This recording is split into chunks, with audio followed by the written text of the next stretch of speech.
Hi everyone, my name is Kirsty Anderson and I'm the Public Engagement Manager for the Global CCS Institute, and I'm going to be your host for today's webinar.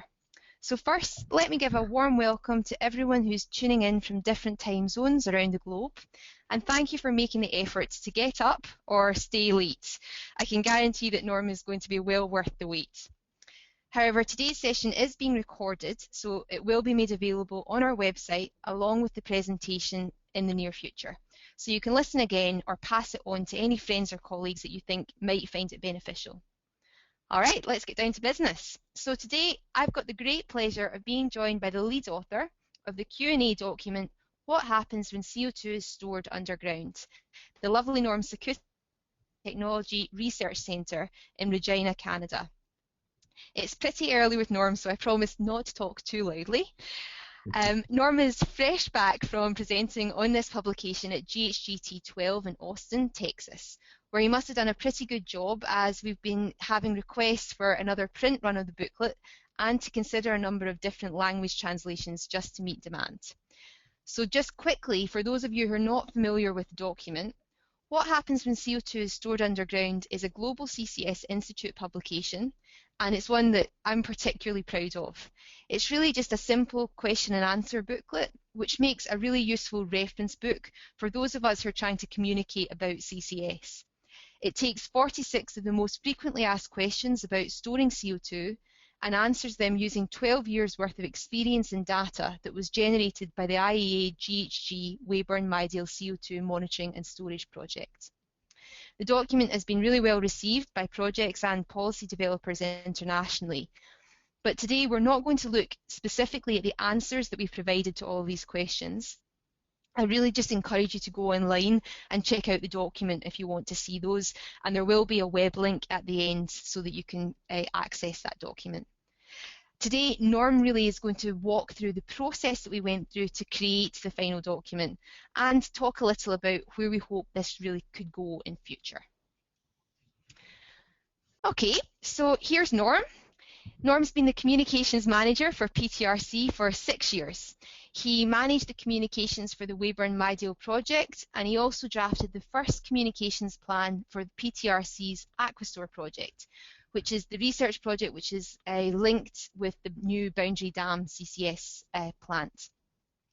Prior to that, he worked in communications with Natural Resources Canada, along with several years of freelance writing, technical editing and journalism. Norm's got a Master's of Fine Arts in Creative Writing from the University of British Columbia and a Master of Arts in English from the University of Alberta. And he's also a published poet. And this is me.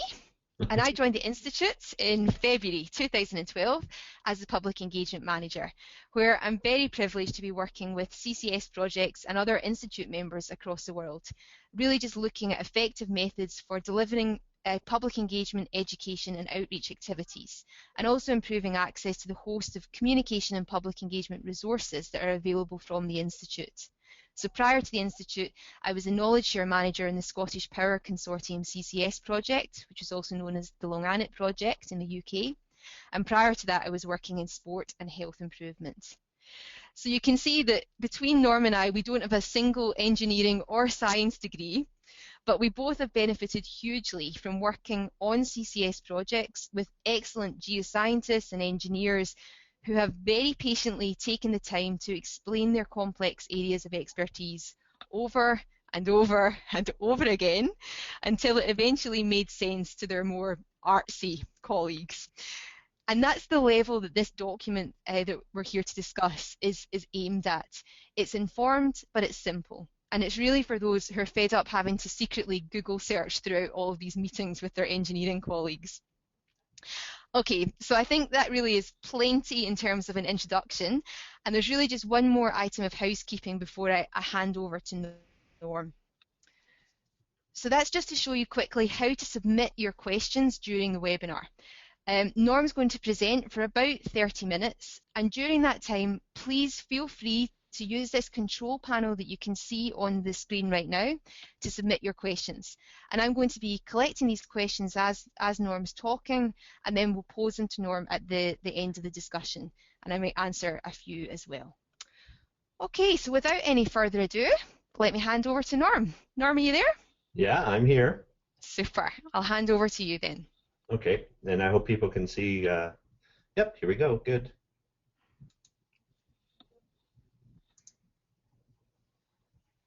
Okay, I'm just going to minimize that. Super. How do I minimize that? There we go. Hide control panel. There we go. There we go. Okay. So, hello everyone, and welcome to this presentation. As Kirsty indicated, we did a presentation very similar to this at the GHGT 12 a couple of weeks ago.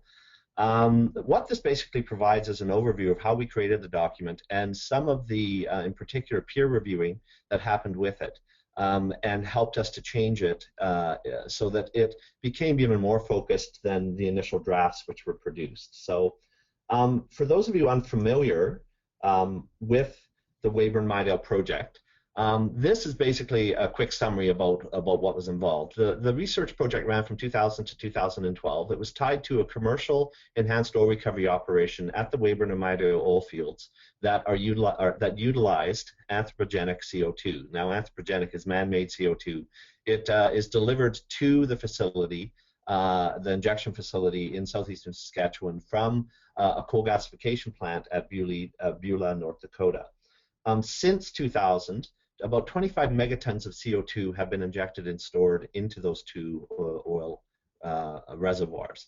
Now, obviously, some of the CO2 does come back up with the oil. That's its whole purpose for being injected in the site. But none of that CO2 gets vented. It is captured, recondensed, and injected with the new CO2 that is arriving from Beulah. Now, the Weyburn-Midale project has used these two sites basically, or used these two sites to study the technical aspects of CO2 in a geological storage location. So that's basically what the Weyburn-Midale project was about. There was, as a final result of that project, a best practices manual published in 2012.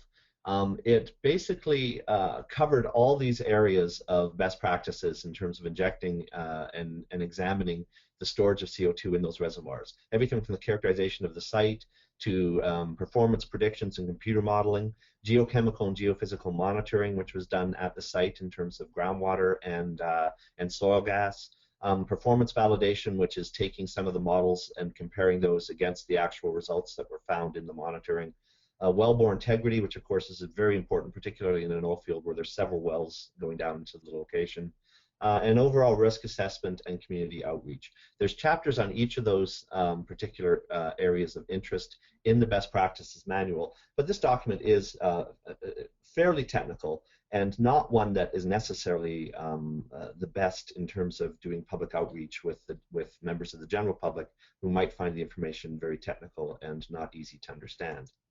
So this, in the Weyburn project itself, there was a certain amount of public outreach and communications that was done. Now, we have to be clear that the day-to-day public outreach in the areas where the oil fields are located has been handled by the oil companies for a number of years. And we have a fairly intelligent group of people in terms of their knowledge of oil field technologies in the Weyburn and Midale areas. So in many ways, the CO2 that was being injected was seen as just another one of others of solvents and of other kinds of solvents that could be injected to extend the life of the oil field. And many of the oil field workers in the area, because they live in the city of Weyburn or in the surrounding area, are aware and not feeling, shall we say, threatened by the technologies of the oil and gas industry. So that was a bit of a benefit as far as the project went, because of course when you're dealing with public outreach and communications in other places like Europe, where there's not a significant amount of public knowledge about oil and gas or how they get that out of the ground, you're facing other issues in terms of what people know and what they may be afraid of. But this was some of the public outreach that was done at the Weyburn-Midale project. We did create a site called CCS 101. It is still up and operating, which was useful for both the general public in the Weyburn area, but also across Canada. We were really interested in getting information about CCS and what was happening both at Weyburn and at other projects globally out to the Canadian audience. And so this was one of the legacy things, was CCS 101 that came out of the Weyburn project. We also did a display at City Hall at the City of Weyburn. These three kiosks, which you can see there, one is from Apache, one is from Synovus, and one is from the PTRC, talks about basically what's been happening with CO2 injection, how it's improved oil production, but also how it has been monitored and measured in the area to assure safety and public confidence. So this public display at City Hall, which was funded from 4 different groups, obviously the 2 oil companies and the PTRC, but also the City of Weyburn, went a long way to also providing some information to the local community about what was happening with the project. And there's a few other things that we did. We did some focus group testing to help improve the website, which we did in the local area, but we also did it in other cities. We did it in Alberta, just outside of Edmonton, because of course there's another CCS project going on there that's about to ramp up next year with Shell. We also did some focus group testing on the CCS 101 site in Saskatoon and in other areas across Saskatchewan to see if it provided the kind of information that was needed. So that's the kind of public outreach that was done actually during the time of the project. Now, what was it that this document that we're dealing with today was supposed to be? Well, initially, we had 2 big questions. What do the Weyburn results tell us about the main questions that are often asked by the general public about CCS? And is there a way of taking that Weyburn knowledge, which was effectively communicated in the best practices manual, but of taking that knowledge and making it understandable and engaging for the general public, and useful also for other CCS project developers, and in particular not just developers but communicators involved with those projects who are dealing with the general audience. And so with those 2 questions in mind, we worked with the CCS Institute, Global CCS Institute, to look at some of the things that had already been done. Obviously, we weren't coming at this from the perspective that this had never been done before. There's certainly been a number of publications that have come out that have at least examined what you could attempt to do as a communicator involved with the project relating information to the general public. So obviously there was this CIRO document that we looked at, which was about understanding stakeholder attitudes towards CCS in Australia. We looked at a number of other publications and did a literature review, and out of that we came up with basically what we felt were the 48 most asked questions, and then examined those questions to see if Weyburn could provide real-time answers or real data answers to those questions. One of the other things we also looked at was in 2009, the Weyburn-Midale project actually had a risk assessment meeting where we invited 30 members of the general public in the Weyburn area to sit down with us and tell us what they felt were the main risks associated with the project. This document that I highlighted here basically shows some of those questions that were asked. And we really sometimes had to prompt them, particularly in the Weyburn area, to ask them, because some of the people in the area are so well versed on the technologies related to CCS, and in particular to injection, that they didn't really have major concerns about CO2 coming back up. They knew about well integrity and about how wells are monitored within an oil field. But still, we prompted them and asked them to come up with as many difficult questions as they could. And some of those questions from the risk assessment in 2009 were also brought forward and used in the question and answer document, at least initially. Some of them were removed later, but we did bring most of them forward. So what was the form that the question and answer document was going to take? Well, to begin with, like for the first question, which is a very simple one, what is carbon dioxide? We would always have a general answer to start off the question, or to start off the answer to the question. And then what we would do is in a second paragraph, we tended to bring it back to the Weyburn-Midale project itself and to say, okay, what is CO2? General answer. And then, well, what is CO2 in relation to the Weyburn-Midale project? Well, it was, a product of coal conversion to natural gas. It was put into a pipeline. It was shipped for injection into an oil field. So we always tended to have this structure with the question and answer. What is a general answer? And what specifically does the Weyburn project tell us about the general answer as well? So that was the way that we tended to structure this. Now, once we had a first draft of the document, which took us a little while, it took us about 3 months, 4 months to write, and thanks as well, I got to say at this point, to the technical people who helped people like Kirsty and I do the writing. In particular, Steve Whitaker, who at the time was at the Global CCS Institute, provided first drafts of many of the more technical questions, and then Neil Wildgust, who is now with the CCS Institute but had previously been with the PTRC, also helped us in fostering some of the answers to the more technical questions. And of course, the many research scientists that were involved with the Weyburn project also helped us in the writing of some of these answers. Now, in September of 2013? Yes, I think it was 2013. we got 2 focus groups together of 8 people in the Weyburn-Midale area, and we showed them the document and actually went through it with them, asking for their feedback on whether or not the language was appropriate for a general audience, whether or not it was a useful document for them living in a community where a project was going on.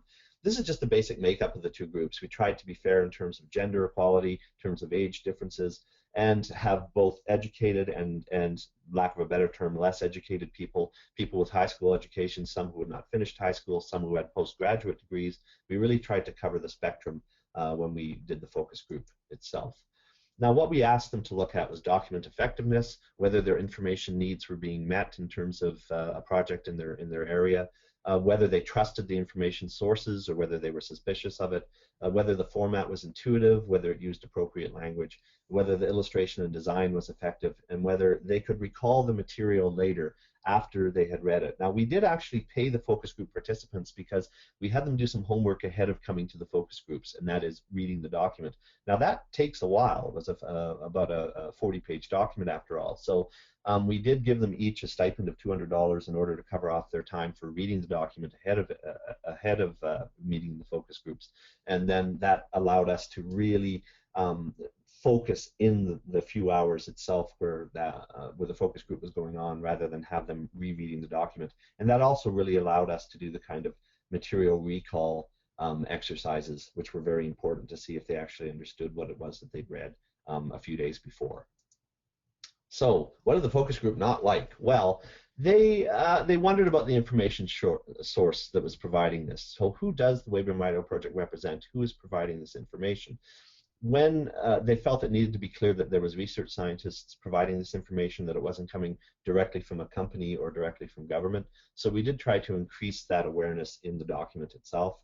They liked the idea of having what ifs in the questions and answers. So like, what if there's a leak?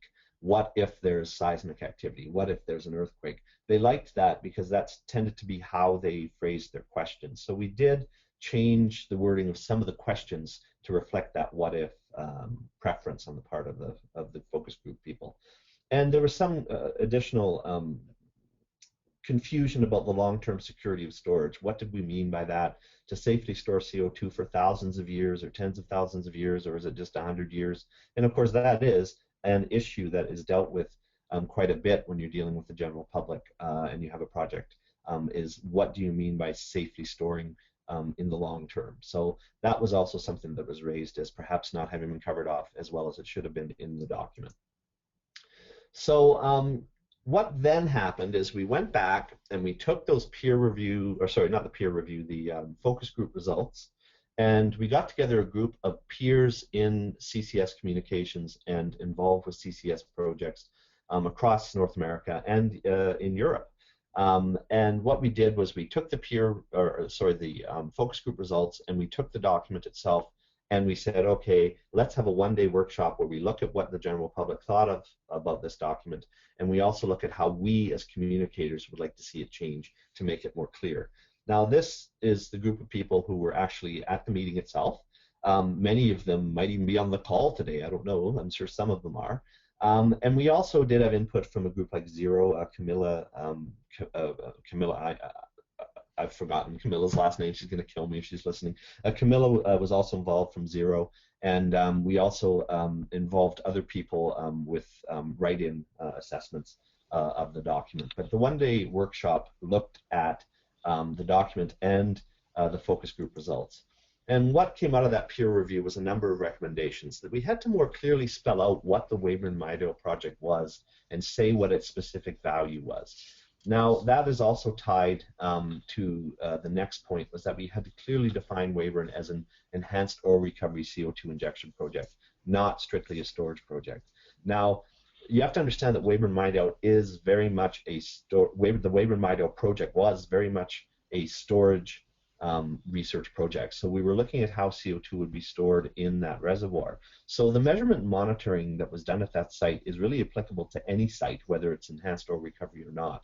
The kind of seismic work, the kind of geochemical and geophysical work that was done, all of that is applicable regardless of whether the site is an oil field or whether it's a saline aquifer, for example. So but it was still important from the perspective of the reviewers of the document that we really spell out that Weyburn is an EOR operation. So that was one of the changes that came in the redrafting of the document.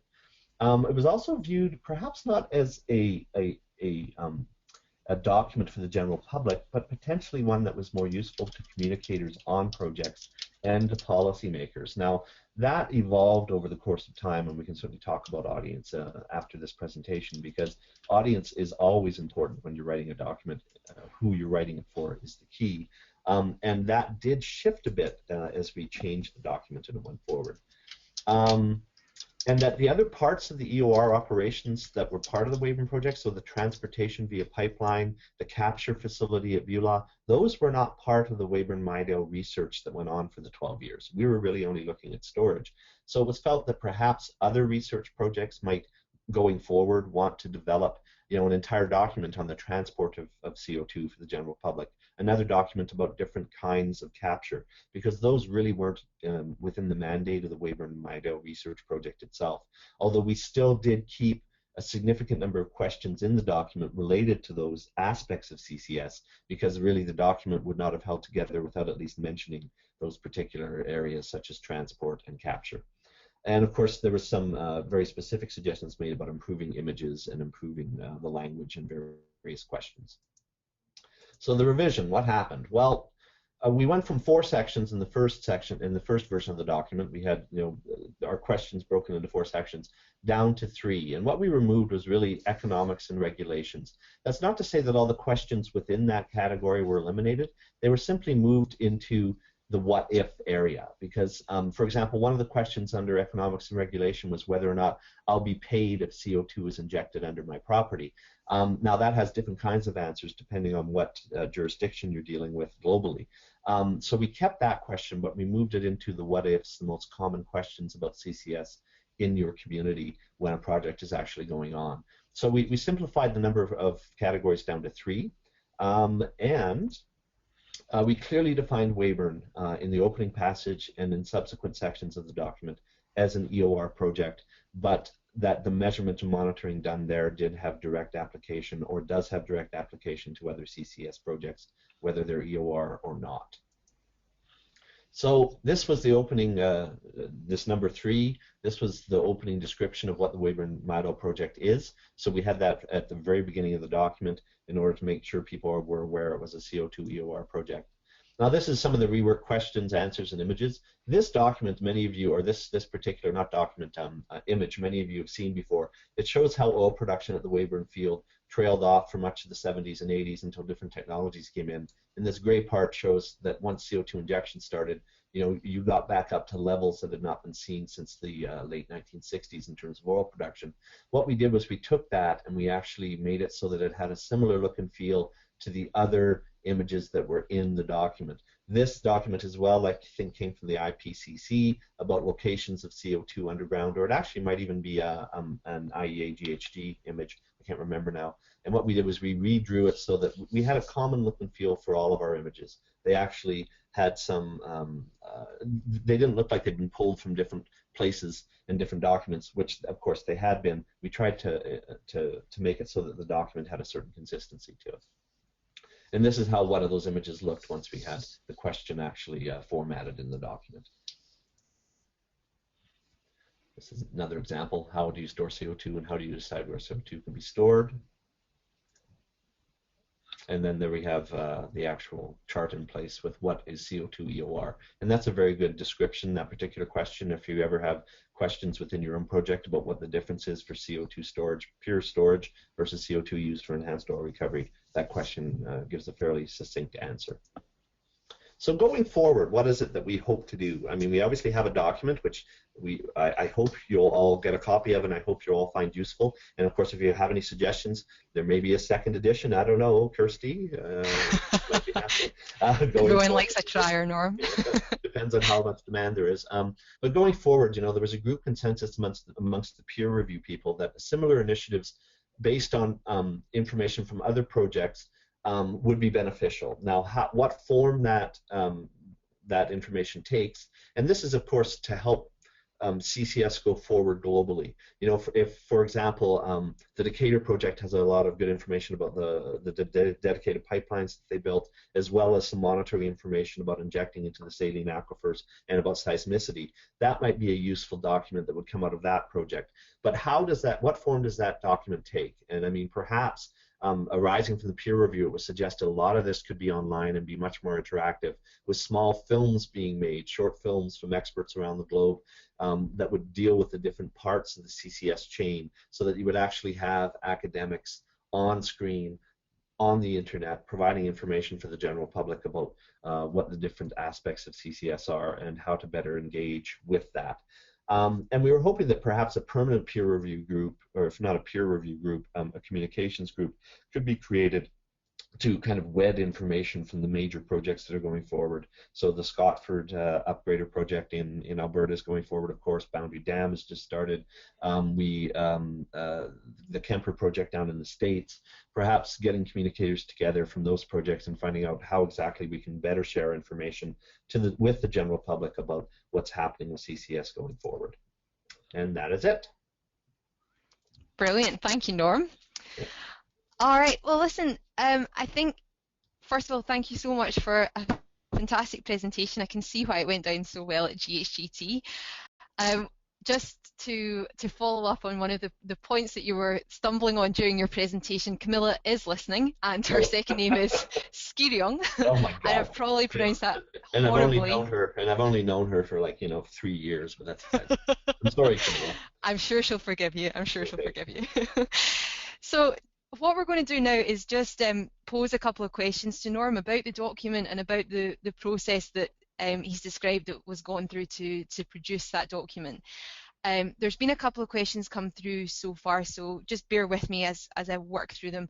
I'm going to start with a question about audience. So Norm, you indicated at the beginning that when we first started on this project, we had been kind of thinking that the audience that we would target was the actual public itself, that we would create a really simple document to communicate with the public. Mm-hmm. And I just wondered if you wanted to say a bit more, because we kind of changed tact after we saw the document itself and after we had some feedback from both the general public that gave you the initial feedback and then the peer review process as well. Yeah.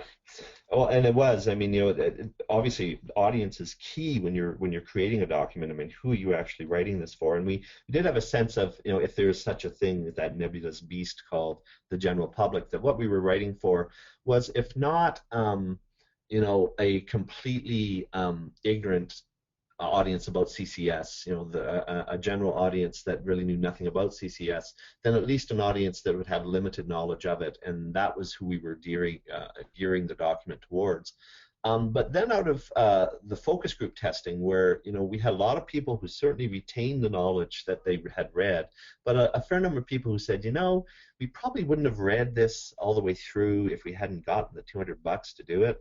And we started to think, well, then what is it that we're actually dealing with here, and what kind of document is it that we're creating? And the peer review that followed with the experts from different projects really did help us focus on the fact that this is a document for potentially other communicators to use to help them relate specific information. A lot of communicators come to CCS projects not having had any experience with it in the past at all. If Jonathan Tremblay is listening in, he can probably attest to that at SaskPower. He had to learn CCS when he got to SaskPower, because he had never experienced it before. As a communicator, he had to learn what it was about. And I think this document ended up coming out of the peer review, having been reconfigured, at least.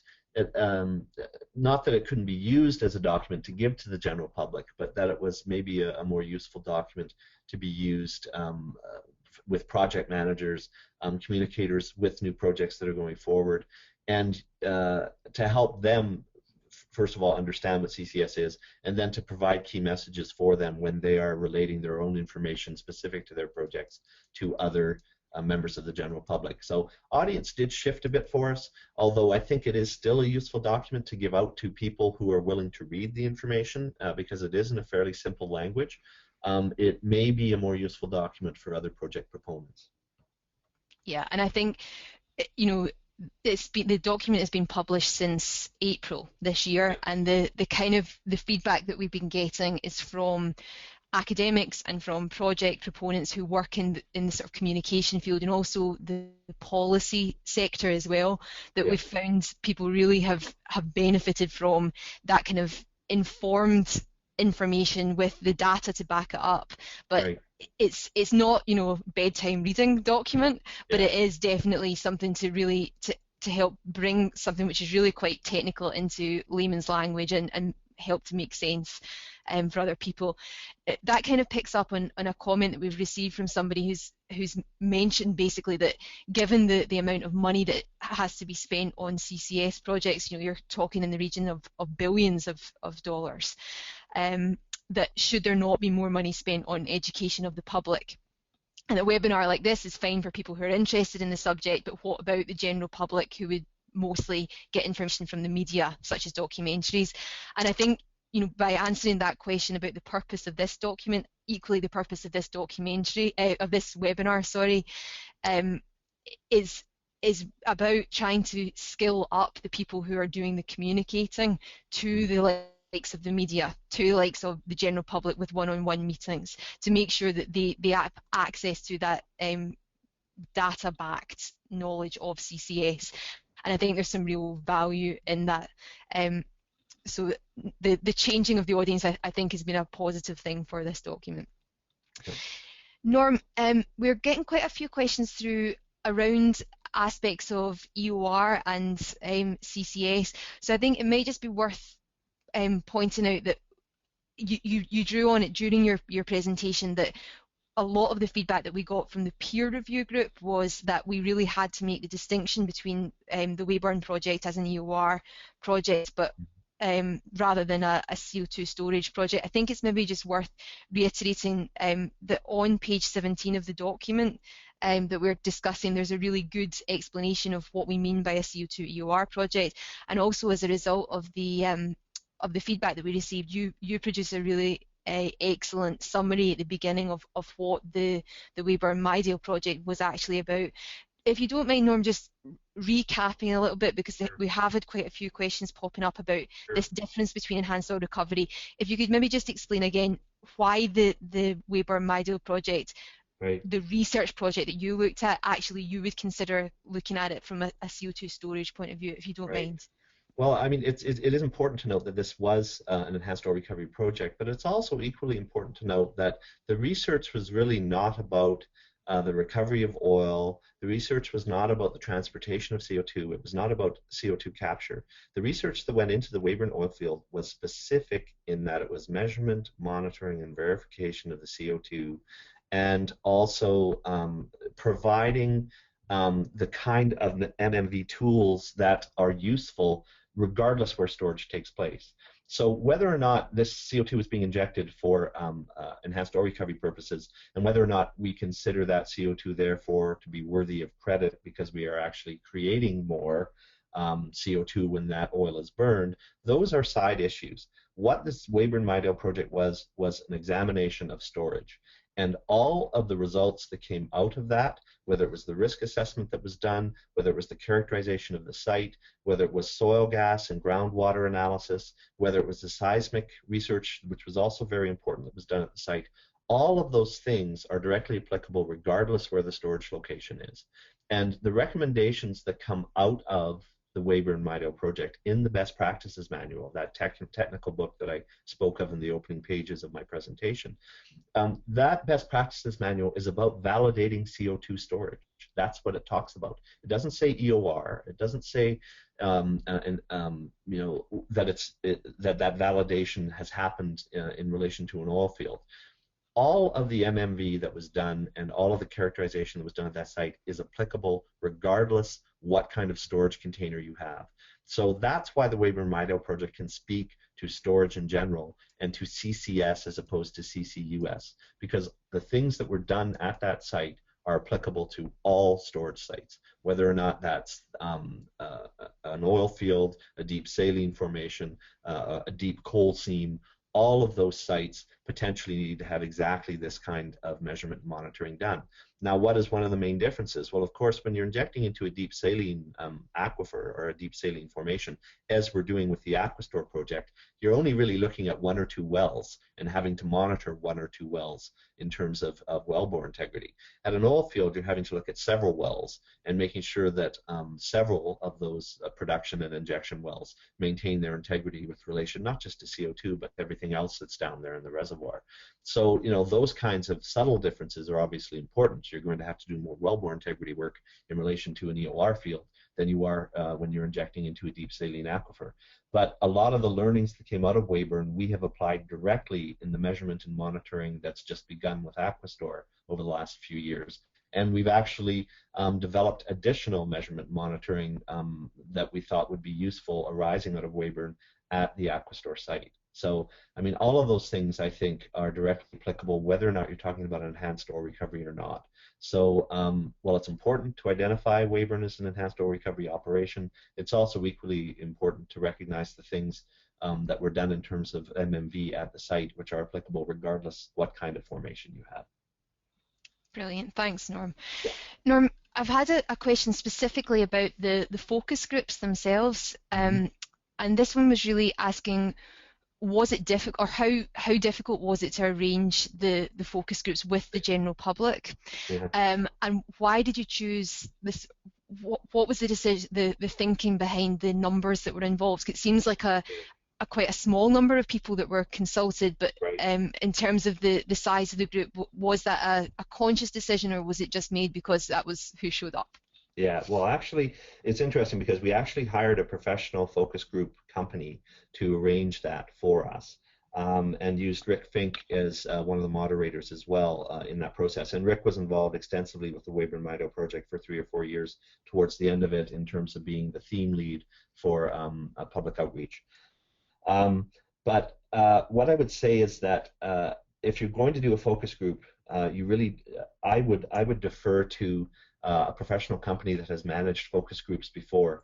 We settled on 8 people. We'd actually settled on 12 with each, fully aware that as the day approached, you tend to have people drop out or decide not to participate in it. And sure enough, that's what happened with both groups. We ended up going from 12 to 8. We had 4 people choose not to show up on the day itself. The selections were made really randomly through phoning members of the general public in the Weyburn and Midale areas and asking them if they'd be interested in taking part in the groups.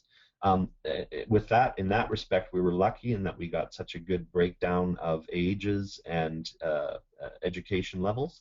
I think that the focus group company itself, when they were setting it up, probably contacted as many as 20 for each group, and then, sorry, excuse me, chose final participants on the basis of getting a good cross-section from the local community.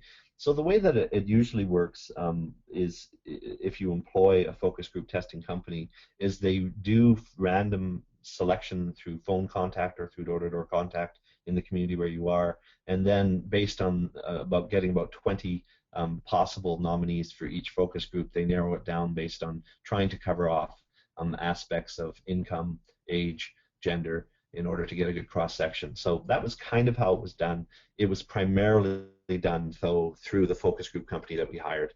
And I would say that if there is a professional company in your area that has done this for many other organizations, that's the best way to go, because they know how to do it in the most impartial way possible.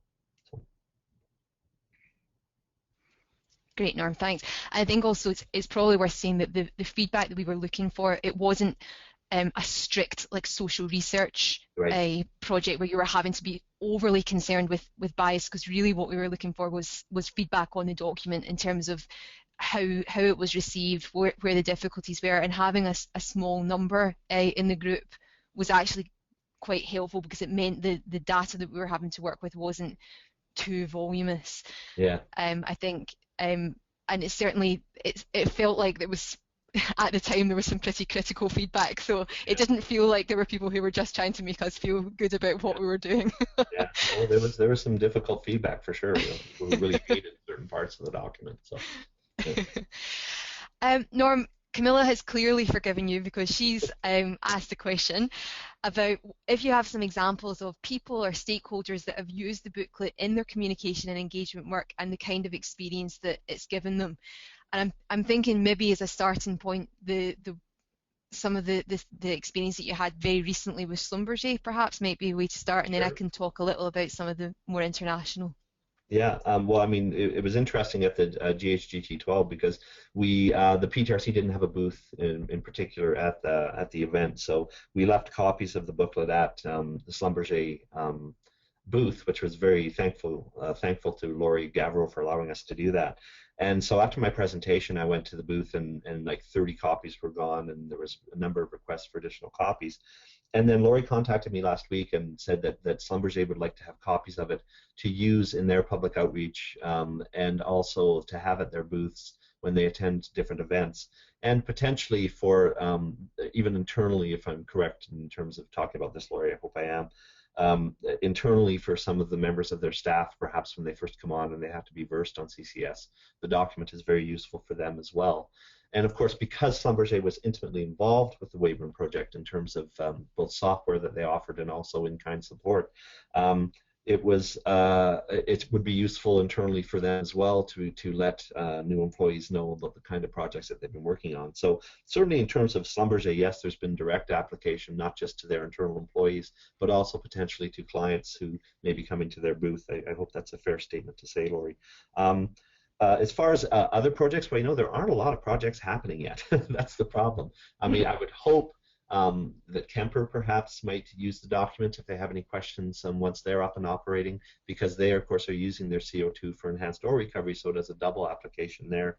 I would think potentially that the Shell project up in Fort Saskatchewan in Alberta, as it ramps up next year, that the document might be useful for their booths and for their open houses as well. And I'm not sure, Kirsty, who has been downloading the document in Australia, but you might have a better sense of that, perhaps. Yeah, so it is being used, and it's on a website for the Southwest Hub project in Australia. And I know from feedback I've received from the project in South Africa, which is up and running, that they've found it extremely helpful as well. Also, recently I was just at a meeting for the closing meeting of the Bastor 2 project, which is the countries around the Baltic Sea region. And a couple of the academics that were involved in that program hadn't seen the booklet, so I had brought a couple of copies with me, and they're a way to use it, because one of the areas that they were finding particularly difficult to explain to students and also to more general members of the public when they were coming into touch with them was around the wellbores, the wellbore heads. And when they had mentioned this, I was like, oh, do you know, I know the very document for you, because it was one of those areas that personally, not coming from an oil and gas background, I had always been quite confused about this, and I knew when Norm had been writing that section on the wellbore heads and some of the issues around them, that he had a really comprehensive answer that I think certainly I've managed to use on a couple of occasions to explain what happens when you seal one of these things and the different processes that are gone through. So they found it particularly useful. And also when I've been going and doing any kind of briefings with policy figures or members of governments, I'm tending to leave one of these brochures, because I think it's a really good level to help explain some of the trickier questions that people get asked, to make sure that they have facts on hand. I just wanted to follow up. Laurie from Schlumberger is also listening, Norman. She says you're quite correct, and she has a number of them being printed later this week. So great. There you go. Now, Norm, this is a question which is not strictly about the document itself, but I think I know that you're the best man in the world to answer this question.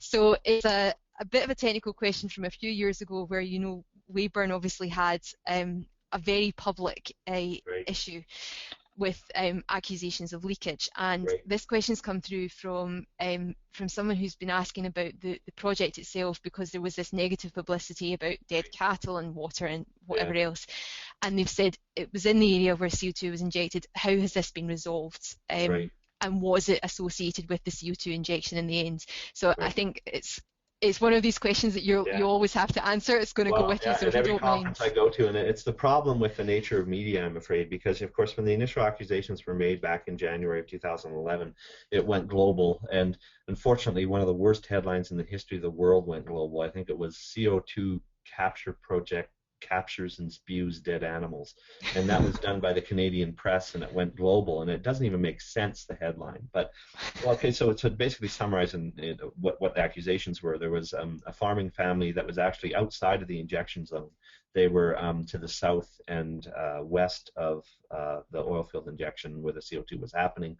That were accusing and had a soil gas study done by someone who really was not very well versed in the technology of soil gas sampling, that claimed that the high levels of CO2 in the soil gas were directly connected with leakage from the CO2 in the reservoir, and claiming that the carbon-13 numbers within that matched the ones that were in the reservoir. Now, the PTRC's initial response at that time was to, bring forward our 12 years of research, and very importantly, the baseline and continuous monitoring that have been done over 12 years at locations directly above the injection zone and in areas outside of it, that clearly indicated that there was nothing happening with either increases or decreases in CO2 in the soil gas, and that water was also, groundwater had also experienced no changes.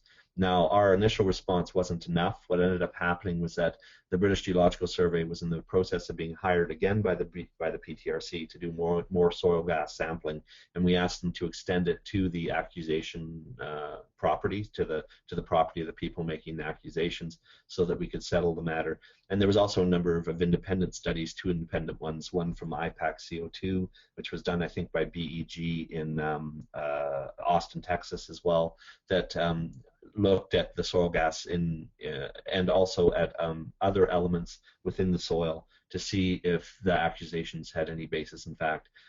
Basically, it was proven that there was nothing happening at the site, and this the main thing that led to the proof was the measurements of carbon-14. Carbon-14, as you know, is radioactive, or it breaks down, and the coal that was being burned and the CO2 captured off it at the Beulah capture facility had absolutely or almost no carbon-14 in it, because it was extremely old and the carbon-14 had disappeared. All of the soil gas samples that were taken in and around the Kerr property, this is the name of the couple who were making the accusations, were full of carbon-14, which means that it was from the respiration in the soil. There was none that was measured that had any direct marker with the CO2 that was being injected. So in an interesting way, the CO2 that was being injected at Weyburn does have a kind of marker in it, and that is the carbon-14 readings. And as well, the important thing that came out of that, and which is also talked about in the in this document, this public document, is that extensive baseline levels were taken for soil gas and water quality in the year 2000 before injection began, and at various points in 2003, 2007, and 2010 throughout the life of the project, that really showed the pattern of what was normal in the soil. One of the soil gas readings that had led to some of the main accusations on the part of the person, on the part of the family, was one soil gas reading that was 11%, while some of the baselines that were taken prior to injection starting were as high as 13 and 17%. So we knew that 11 was not particularly unusual, and that it's dependent on time of year, amount of moisture in the soil, whether it was a good crop year. All those kinds of things are going to affect the CO2 in the soil. So unfortunately, what happened though was when we released these definitive studies, some of which were 6 months later, because it was an extremely wet year and it took us a while to get out there and actually take additional measurements, they received about 1/10 of the publicity that the initial accusations did. As a matter of fact, the initial accusations actually were quoted in the Netherlands legislature when they were in the process of banning onshore storage as an indication that leakage would happen. And that's unfortunate because, of course, leakage did not happen, and so incorrect information was used to make a policy decision. So those kinds of things, unfortunately, are beyond a communicator's control. But I do want to highlight to everyone here and anyone who might be listening that there was definitive proof, absolutely, that there was no leakage at the Weyburn site. Unfortunately, the media pays very little attention to good news and usually likes to pay attention to bad news, which is, as communicators, we know that that's just the reality of things. We've made attempts over the years to make sure the information's out there. I believe even Zero, I've asked Zero and some of the ENGOs that are supportive of CCS to really publicize reports when they come out with that kind of information in it about Weyburn, so that way we make sure that ENGOs that might not be as supportive of CCS are perfectly aware, and in particular policymakers, that there was no leak at Weyburn. That's very important for us. So. Thanks, Norm. And I think it's worth pointing out that the point you made about the baseline data was absolutely. Really important lesson learned from a public engagement point of view. Apart from all the technical significance of baseline data, the fact that you had that baseline data there allowed you to then come out later with the factual evidence to prove that there was no issue with leakage. But it is definitely an important lesson learned. Norm, one last question, because we really are closing in on our time at the moment. We've had loads of questions, and for the people who have asked questions that I've not managed to address with Norm today, we will do our best to answer them offline with you. And also there will be a link sent round to everyone once the presentation and the webinar are available on our website, and that link will also include a link to the report itself. I've had a couple of people asking about printing of the document, so if you're particularly interested and you want printed copies of the document, maybe drop me an email so that I can send you out versions which are better for printing rather than the downloading from the website.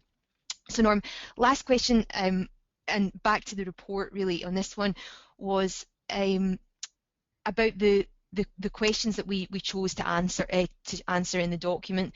Mm-hmm. This one was, what was the hardest one to answer, and what was the most frequently asked question? Great. I think the hardest question for me as a writer, and perhaps also when I was dealing with really the technical people involved with the project who needed to answer some of them because I simply couldn't, was long-term storage and what that actually means, and what it would mean going forward. Now, there's a number of definitions. I think one of the standard ones that it may be the IEAGHG comes up with, or IPCC, is that it has to remain stable and in place for like 1,000 years. That's the definition of long-term storage. But you still get people asking questions. Well, even though it's 1,000 years from now, ancestrally, are we creating something that could be a problem many, many, many years from now in terms of geological time? And I found that a difficult question to answer, perhaps because we have been injecting now for 12 years at Weyburn. We're extremely confident about its ability to stay in that reservoir, since oil and gas has been there, as we know, for like 60 million years and hasn't gone anywhere. I think that was the most difficult question to actually get my head around and to try to get an answer that would be acceptable to members of the general public. That was a difficult one. What was the second part of the question, Kirsty? I'm sorry. What was the question that is most frequently asked? The one that we had to... You know what? I would say seismicity. Does it cause earthquakes? And that was really a definitive thing at Weyburn. We found, because there was some initial seismic measurements taken when CO2 injection first started, and then subsequently in 2007 and I think 2009, there was 2 or 3 month periods where we had the equipment up to measure what was happening. And we really experienced almost no seismic activity of note. There was some, the highest seismic activity we registered was -1.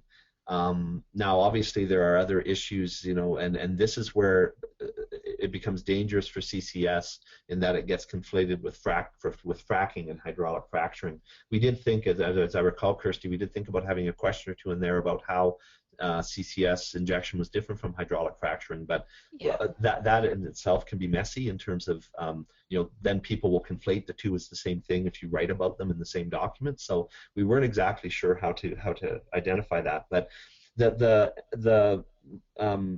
seismicity that was measured at Weyburn as well was found to be, at least according to the researchers involved, to be because of the movement of the oil, because the oil movement increased to such an extent with the CO2 causing it to move and expand, that was felt because most of the movements were around the production wells, not the injection wells. So it wasn't the CO2 being injected where the seismicity happened, it was with the oil moving to the production wells.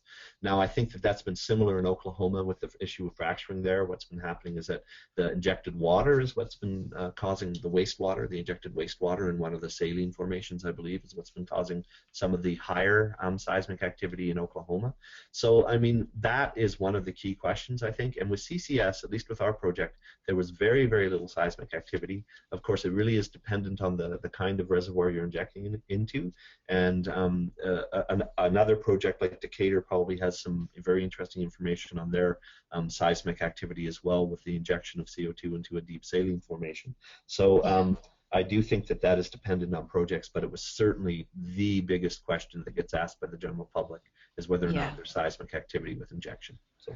And I think you've answered it really well in the document, Norman. I think it's worthwhile people having a look at that, even if that's the only question you look at. It is well handled within the document to how to answer that, and also to pull out, because quite often you get asked not just does it cause earthquakes, but then the follow-on question is, well, what happens if there is an earthquake and you've got a CO2 storage project happening nearby? And I don't think it's actually in the document from memory, but one of the things which came up when we were doing the research was really interesting about, there's a Japanese project, and it's covered in some of the documents that we've produced from Japan and their knowledge sharing and communications framework, where there was a Japanese project, which CO2 storage project, which was happening very close to where there was fairly significant earthquake in Japan, and there was absolutely no movement from that CO2, and it was a CO2 project which was being actively monitored. So I think that it was a really interesting point for me, because it is one of those questions which constantly gets asked by people, because it just seems like the most natural thing in the world that, you know, if there's a problem underground, that's going to cause problems for a CO2 storage project. So I think that's probably a good way to end the discussion. We're at the end of our webinar. One final thing is to say, Camilla's come back, Norm. She's wanting just to make the point that the booklet is being used by Zero very usefully in Norway. She said even though Norway has had CO2 storage for a number of years, the lack of knowledge is still there in Norway. So she intends to use it at their conference this year, specifically towards stakeholders that are quite sceptical. And she said there's still quite a long way to go in terms of the judicial framework there. And there's also been a similar message from somebody from Copenhagen as well. So, sorry, from BGS. Yeah, and can I just say that, you know, for North American participants in this conference call, I do have a few hard copies that the PTRC is certainly willing to mail out that still remain, and I just thought I'd put that in there. And of course, as you've indicated, Kirsty, there is a higher resolution printable version that GCCSI has that can be used to print your own if you need a large number of them printed. So. Thanks, Norm. Brilliant. Well, guys, that really just brings us to a close for the webinar. So all that's left to do is to thank you for tuning in, to also thank you for the brilliant number of questions that we've had. This has been a really good discussion at the end of the webinar, and I will do my best to follow up with the people who have not been able to ask the questions live on air. Most of all, to thank Norm. Thank you so much for your time, Norm. I know that it's a busy week for you, so thank you very much for taking the time and going through that again. I know you're really passionate about the project and you're keen to spread word about it as well. And very last thing, just as you're leaving today, you will see a pop-up come up. It's just a 3-question survey, which I would really appreciate if you can just take the time to answer those questions, just to help us improve our webinar program. So if you have the time, then please take that little questionnaire at the end. And that's us for today. So thanks very much to everyone, and we'll see you at the next webinar. Thanks, everyone.